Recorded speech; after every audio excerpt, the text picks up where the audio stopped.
Well, I feel like I've been teasing this for 8 months. I don't know, however long. But yeah, I know your calendar says it's still 3 weeks to training camp, but forget that.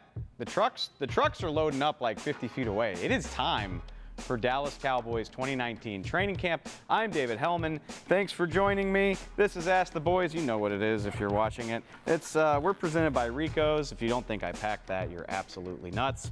But yeah, before we do that, before I drop the old bag off, let's get to some of your questions. Caden, throw it up. We're going to Cali.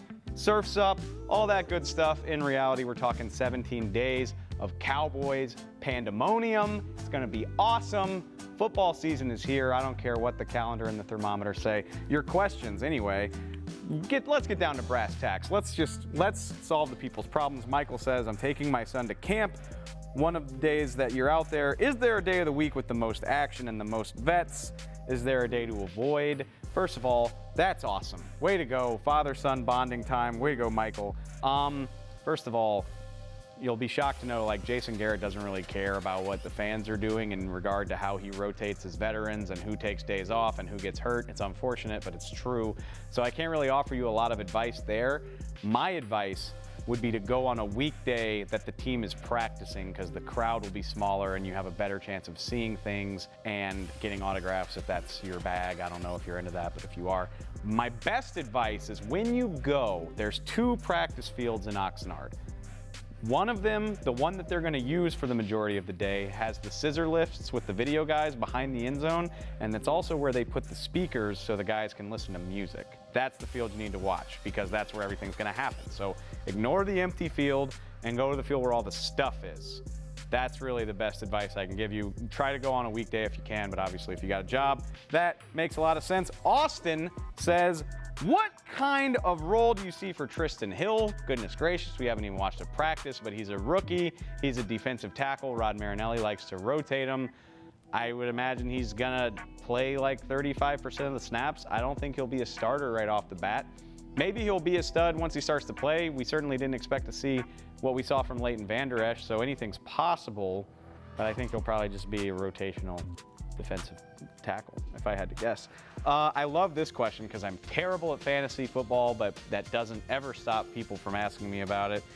Bergam says, in some deep dynasty leagues, what are some Cowboys you'd target late as stash players? I think you're asking me what players are going Hollywood. Huh? Caden, did you throw it up? Yeah, there we go. Okay, cool.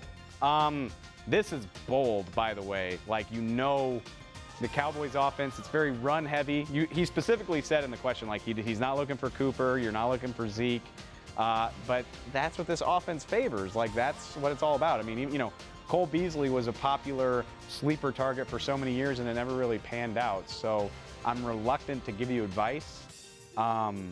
Maybe you take a late flyer on Tony Pollard just as a boomer bust product. That's my best guess. Or Michael Gallup, you know, if he's hanging around there in the late rounds, I think he could be in for a big year. But again, I haven't won my fantasy football league since Eddie Kinnison was in the NFL. So go back and look at what year that was if you want to have a good chuckle. Alan, a great question, because I'm not going to lie to you.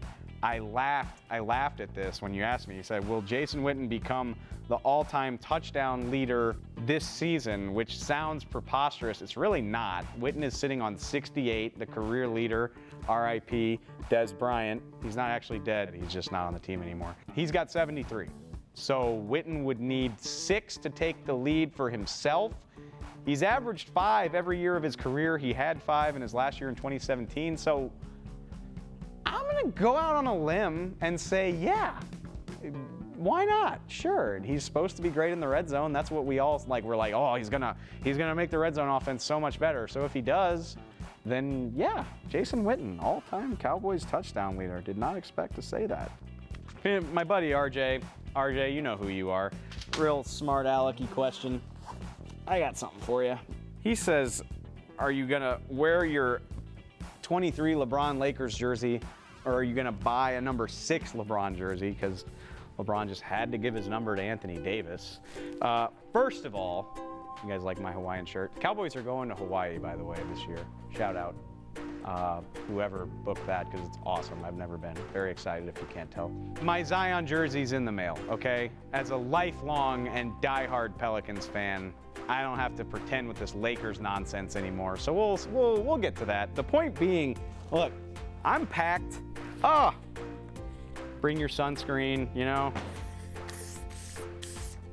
Point being is that it's time for training camp, and I personally cannot wait. Ask the boys. I probably shouldn't throw this. Thanks for watching. If you missed any part of this show or want to see more Dallas Cowboys content, check us out on the Cowboys Now app on any of your connected TV devices.